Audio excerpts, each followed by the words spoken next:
Corona పేషెంట్ల ట్రీట్మెంట్లో కీలకం కానున్న DRDO 2-deoxy D-glucose మందును కాసేపట్లో రక్షణ మంత్రి రాజ్నాథ్ సింగ్ రిలీజ్ చేయనున్నారు. 10,000 ప్యాకెట్లను ఢిల్లీలోని కొన్ని హాస్పిటల్లో పంపిణీ చేయనున్నారు. పొడి రూపంలో 2-DG మందు వస్తుంది. దీన్ని నీటిలో కలుపుకొని తాగాల్సి ఉంటుంది. DRDO అభివృద్ధి చేసిన 2-DGని హైదరాబాద్కు చెందిన రెడ్డిస్ ల్యాబ్ ఉత్పత్తి చేస్తోంది. ఈ మందు అత్యవసర వాడకానికి ఈ మధ్య drug controller of India approval ఇచ్చింది. 2-3 దశల ట్రయల్స్ లో మంచి ఫలితాలు రావడంతో ఎమర్జెన్సీ అనుమతి వచ్చింది. 2-DG మందుతో కరోనా పేషెంట్లకు ఆక్సిజన్ అవసరం తగ్గుతుందని, హాస్పిటల్లో ఉండాల్సిన రోజులు తగ్గుతాయని చెబుతున్నారు. ఇది అన్ని వయసుల వారికి పనిచేస్తుందని DRDO తెలిపింది. 2-DG తీసుకున్న పేషెంట్లలో 2-3 రోజుల్లోనే తేడా కనిపించిందని వివరించింది.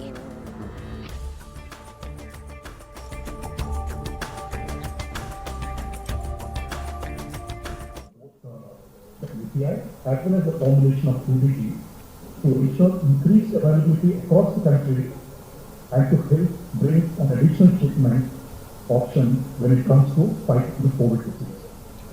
The whole country is struggling at this point of time, and it does require support, help and options from all quarters possible, but especially when it comes to treatments.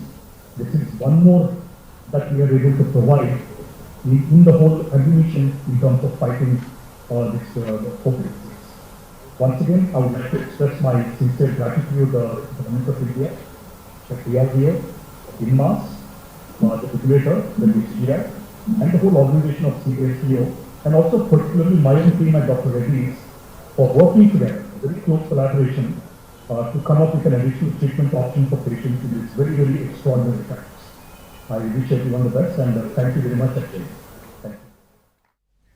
2-DGని గతంలో cancer కోసం తయారు చేశారు. శరీరంలో cancer కణాలకు glucose అందకుండా అడ్డుకుంటుందని శాస్త్రవేత్తలు గుర్తించారు. ఇదే నియమాన్ని కరోనాకు అప్లై చేస్తూ రీసెర్చ్ చేశారు. శరీరంలో ప్రవేశించిన కరోనా వైరస్ కణాలకు గ్లూకోజ్ కణ విభజన జరగదని, దాంతో శరీరంలో కరోనా వైరస్ స్ప్రెడ్ ఆగుతుందని DRDO తెలిపింది.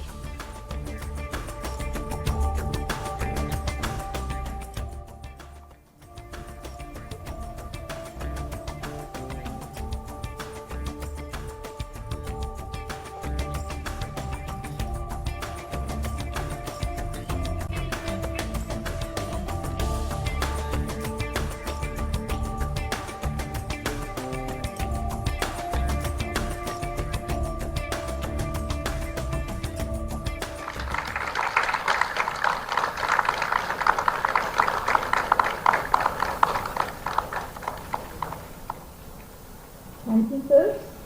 May I now once again request Honorable Raksha Mantri to hand over the drug to the Honorable Minister of Health and Family Welfare, Dr. Harshvardhan ji.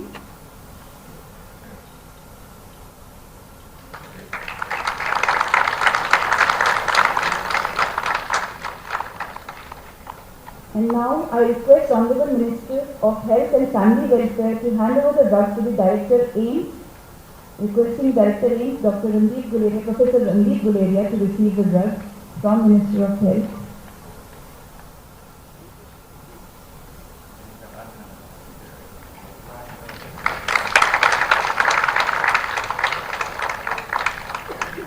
May I once again request Honorable Minister of Health and Family Welfare to hand over the drug to DG FMS. He was not able to come due to some personal accidents. Lieutenant General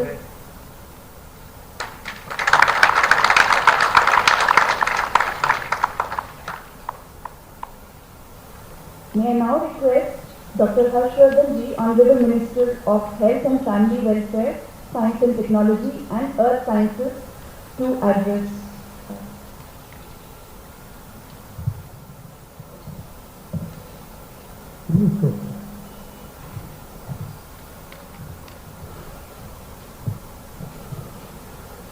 परम आदरणीय श्री राजनाथ सिंह जी, भारत के रक्षा मंत्री, मंच पर विराजमान DRDO के chairman Shri Satish Reddy ji,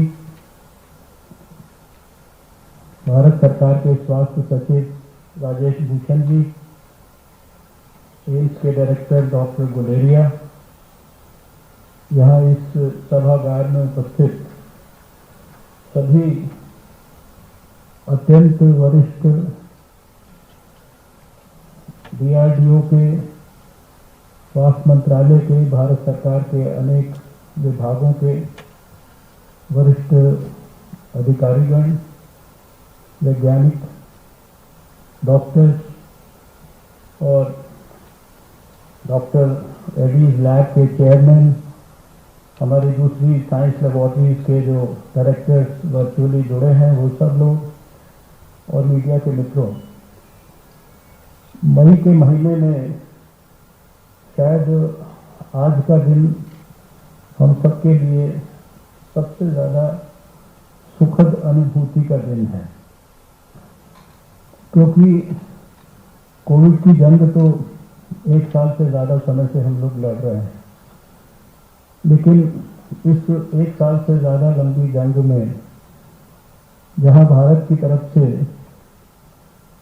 वैज्ञानिकों के माध्यम से वैक्सीन को डेवलप भी किया गया, वैक्सीन को देश के लिए उपलब्ध भी कराया गया, लेकिन शायद भारत के वैज्ञानिकों के द्वारा DRDO के सहयोग से, हमारे आदरणीय राजनाथ सिंह जी के नेतृत्व में, ये शायद हमारी पहली इंडिजिनस रिसर्च के आउटकम के तहत दवा है जो सीधे सीधे कोविड के वायरस के प्रकोप को पूरे वैज्ञानिक दृष्टिकोण से कम करने का पूरा पोटेंशियल रखती है।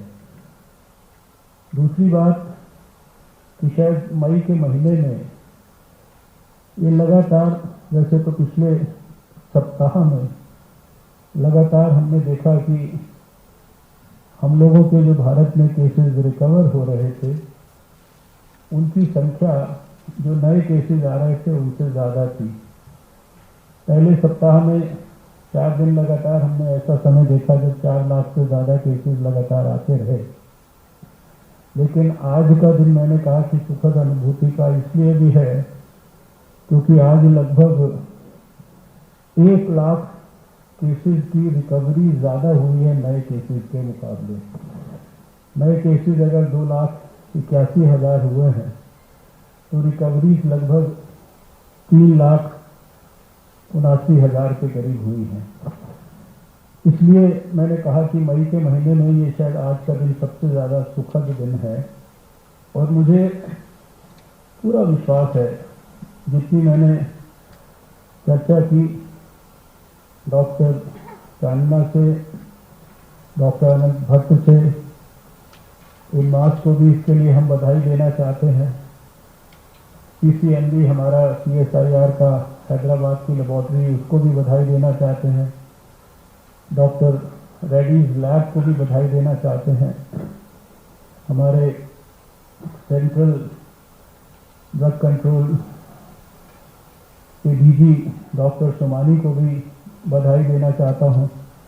और इसके साथ साथ जितने भी देश में इस 1 साल में जो फेज 1 से शुरू होकर और फेज 2, 3 तक ट्रायल्स हुए, इसमें जैसा अभी रेड्डी जी ने भी कहा कि लगभग 30 अस्पताल, उनके डॉक्टर्स, उन्होंने इस रिसर्च के अंदर पूरा परिश्रम करके कंट्रीब्यूट किया। 1 साल तक एक दवा की खोज में रिसर्च करने के लिए भी बहुत धैर्य चाहिए, और वो सारे धैर्य का परिचय देते हुए आज वो दिन आया जब हमारे सामने एक दवा जिसमें प्रबल संभावनाएं हैं, जितनी उसकी साइंस समझने की मुझे भी मौका मिला कि शायद ये उन सेल्स में जहां जाकर वायरस अपना प्रकोप तेजी से बढ़ाने का प्रयास करता है, वहीं पर ये किस प्रकार से सेलेक्टिवली दवा पहुंचेगी, वहां पर वायरस के सिंथेसिस को कैसे ये रोक पाएगी, वहाँ पर एनर्जी प्रोडक्शन को कैसे जो है रोक पाएगी, और एक प्रकार से पॉजिटिवली जो अभी तक के रिजल्ट्स हैं, जो हमारा ठीक होने का समय है उसको कम कर पाएगी, ऑक्सीजन के ऊपर डिपेंडेंस को कम कर पाएगी। तो मुझे आज के इस अवसर पर वैज्ञानिकों को बधाई देते हुए भगवान से ये भी प्रार्थना करनी है कि ये जिस प्रकार का इसके इनिशियल रिजल्ट्स हमको ट्रायल्स में दिखाई दिए हैं, ये आने वाले समय के अंदर खाली भारत के ही लिए नहीं अपितु पूरे संसार के लिए कोविड के खिलाफ जंग में एक महत्वपूर्ण भूमिका निभाए।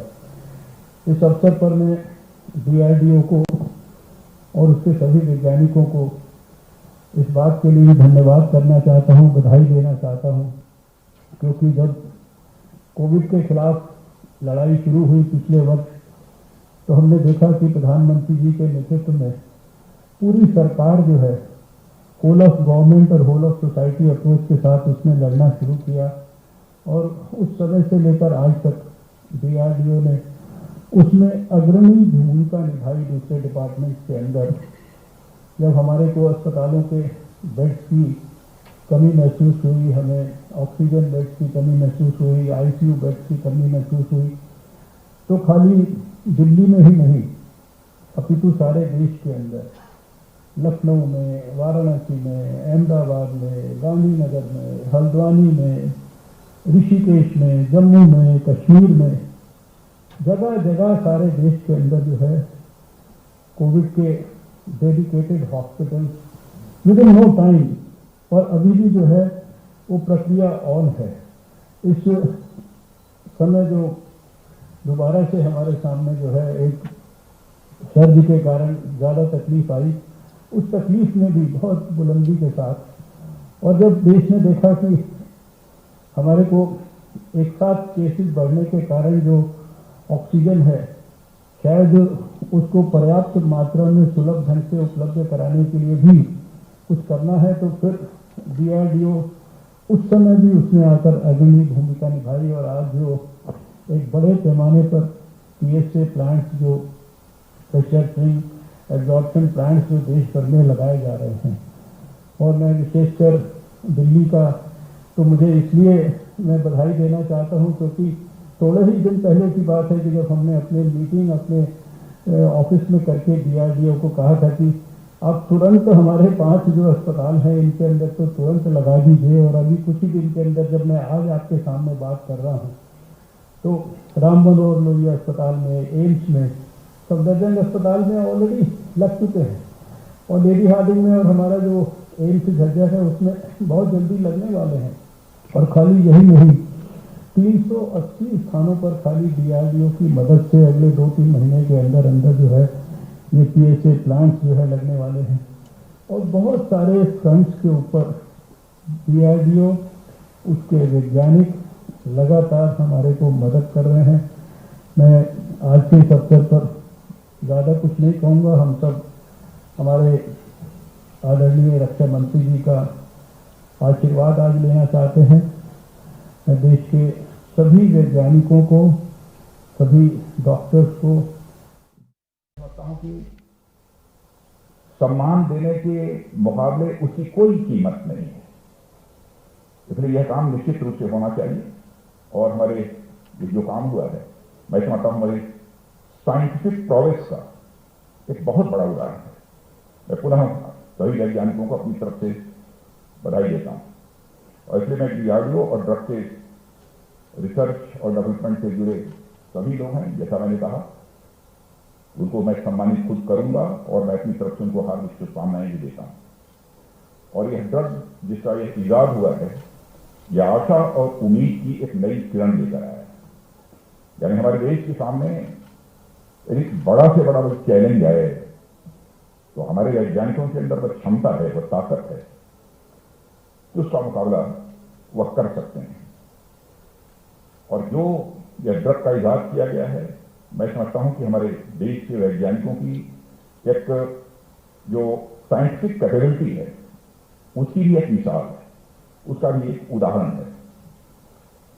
और जब भी हमारे देश को जरूरत पड़ी है, जब मैं रक्षा मंत्रालय का दायित्व नहीं संभाल रहा था, तब से मैं जानता हूं DRDO ने बहुत ही अहम भूमिका का निर्वाह किया है। और डॉक्टर जी सतीश रेड्डी जिस तत्परता के साथ अपने काम में लगे रहते हैं, क्योंकि हमारे ही रक्षा मंत्रालय के ही वो सेक्रेटरी हैं, DRDO के चेयरमैन हैं, मैं उनकी भी भूमिका को देखता हूं, सचमुच मुझे लगता है कि इसकी मैं प्रशंसा न करूं तो उनके साथ ये इनजस्टिस होगी।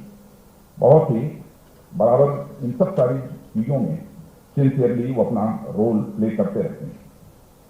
आज इस ड्रग की लॉन्चिंग हुई है और देश के स्वास्थ्य मंत्री डॉक्टर हर्षवर्धन जी को हैंड ओवर किया है और इन्हें जिन्हें करना चाहिए राजेश भूषण जी हेल्थ सेक्रेटरी और हमारे डायरेक्टर रेंज डॉक्टर गुलेरिया जी, उनको उन्होंने हैंड ओवर किया है।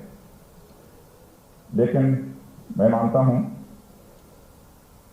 कि जो कुछ भी हम कर रहे हैं यह करने के परिणाम स्वरूप हम सबों को निश्चिंत होने की आवश्यकता नहीं है, क्योंकि यहां सारे एक्सपर्ट बैठे हैं, वो जानते हैं। क्योंकि एक्सपर्ट के द्वारा जो ये जानकारियां प्राप्त हो रही हैं कि आगे भी और कोई वे आ सकती है, क्या होगा क्या नहीं होगा इसके बारे में मैं कुछ नहीं कह सकता और मैं कहना भी नहीं चाहूंगा। लेकिन हमको निश्चिंत होने की जरूरत नहीं है। न हम निश्चिंत होंगे और न हम थकेंगे और न किसी रूप में हम हारेंगे। हम कोविड पर विजय प्राप्त करेंगे, इस संकल्प के साथ हम सबको आगे बढ़ते रहने की आवश्यकता है। वैसे प्रधानमंत्री जी के नेतृत्व में और सारे हमारे जितने भी ऑफिसर्स हैं, जितनी भी हमारी संस्थाएं हैं, सबके कलेक्टिव एफर्ट से एक ऑक्सीजन प्रोडक्शन की समस्या थी, काफी हद तक हम लोगों ने इसमें कामयाबी हासिल की है। ऑक्सीजन सप्लाई उसको भी काफी हद तक अब हम लोगों ने रेगुलाइज कर लिया है। अब ऑक्सीजन की प्रॉब्लम भी कहीं पर नहीं आ रही है। समय पर सेक्रेटरी हेल्थ जब राजेश भूषण जी के भी प्रेजेंटेशन को प्रधानमंत्री जी के मीटिंग में देखने का अवसर प्राप्त होता है और उस माध्यम से भी हमको जानकारी प्राप्त होती रहती है। मेडिसिन को लेकर भी अब कोई चैलेंज हमारे सामने कोई मेजर ऐसा शेष नहीं बचा है। ICU bed, ventilator, cryogenic tanker, यह सब सारी चीजों की कितनी कमी थी आपने देखा होगा समाचार पत्रों में, बराबर कुछ न कुछ इस प्रकार की खबरें मिलती रहती थी और कुछ लोगों के आलोचना का शिकार भी सरकार को होना पड़ता था। लेकिन इन सब सारी समस्याओं का समाधान सबके कलेक्टिव एफर्ट्स के द्वारा यह हुआ है और यह कहते हुए मुझे सचमुच बेहद खुशी हो रही है।